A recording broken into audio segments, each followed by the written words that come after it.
Hey, what's up, my fellow Helldivers, and welcome back to another breakdown that's going to be super useful if you've been playing Helldivers 2 and keeping up with all the changes that Arrowhead has been rolling out, especially with the big Into the Unjust update and the follow-up version 6.1 that's now live. What you'll notice first is that there's a brand new heavy vehicle called the Bastion Tank, added for you to call in and coordinate with your teammates, something that brings a different pace to how you approach objectives on tougher missions. Alongside this, the game has introduced Chinese voiceover support, opening up more language options for players around the world and letting folks experience the dialogue and in-game chatter in a whole new way. On the gear side, there are premium warbond weapons like the Siegebreakers, with their big hammer and an upgraded LAS-16 Trident that give you more firepower and new ways to tailor your loadouts if you're into experimenting with different builds or just want something that hits harder or feels more fun to use.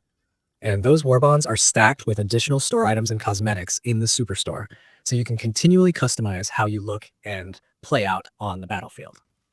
Now moving into the balancing side of things, melee combat has gotten a noticeable boost. Base melee damage across the board has been increased, which means that if you like going in close and personal, you'll notice those hits feel more impactful and more rewarding when you commit to them. At the same time, some armor passives that previously boosted melee damage were toned down, and the intention behind that is pretty clear. Melee is meant to feel good on its own, not something that only works if you stack very specific perks. This makes close quarters combat feel more flexible and less restrictive, especially for players who like to mix melee and ranged combat instead of locking themselves into one playstyle. On the range side, a lot of SMGs and pistols have had their weapon sway reduced, and this is one of those changes that sounds small on paper but feels huge once you're actually playing.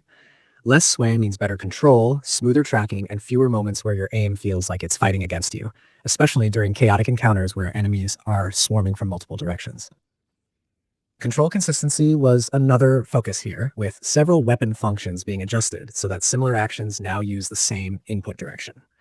This might not be something you consciously notice right away, but over time, it makes the game feel more intuitive and reduces those split-second mistakes where you press the wrong input under pressure. Difficulty tuning also got attention, particularly at the higher end.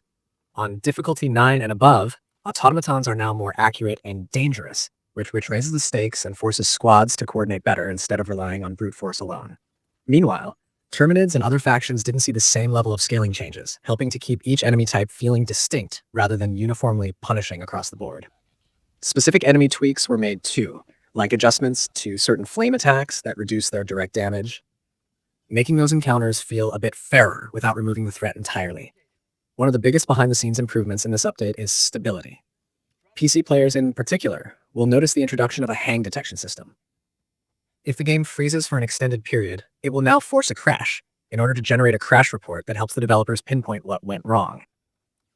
It might sound inconvenient, but it's actually a major step toward fixing those hard-to-reproduce issues that have been causing frustration. Beyond that, a long list of rare crashes and bugs have been resolved, including problems related to mission loading, weapon customization, and strange edge cases during certain planetary conditions. There were also fixes to situations where weapons or stratagems weren't behaving as intended, like targeting issues, reload animations not displaying correctly, or audio cues failing to trigger at the right time. Stratagem balance saw some welcome adjustments as well. Several support options now have shorter cooldowns, meaning you can rely on them more often during extended missions. Defensive tools like shield backpacks and utility options like smoke strikes feel more accessible, which encourages creative problem solving instead of saving everything for a single moment. Throwables receive changes too, with some grenades getting increased starting uses or maximum capacity, making them feel more worthwhile to bring along rather than as a backup you rarely touch. Even small things like this can change how a mission flows, especially when resources are tight and every piece of equipment matters. There are also fixes that address some unintentionally funny but frustrating bugs, like situations where gear effects were applying to enemies instead of players. Those kinds of issues are now cleaned up, so perks behave the way they're supposed to and don't accidentally make your life harder. All of these changes point toward a clear goal of refinement. This isn't about reinventing the game from scratch, but about smoothing out the experience so it feels consistent, responsive, and fair. When you stack all of these tweaks together, the result is a game that simply feels better to play, whether you're jumping in solo or coordinating with a full squad. Overall, version 6.0.1 is a strong step forward. It brings meaningful balance changes, improves stability, adds new content, and addresses a wide range of player concerns without overcorrecting or breaking what already works. If you've been waiting for things to feel a bit more polished or for certain weapons and tools to feel more viable, This update delivers on that in a big way. It's the kind of patch that quietly improves almost every part of the experience. And once you're back on the battlefield, you'll start noticing those improvements adding up mission after mission.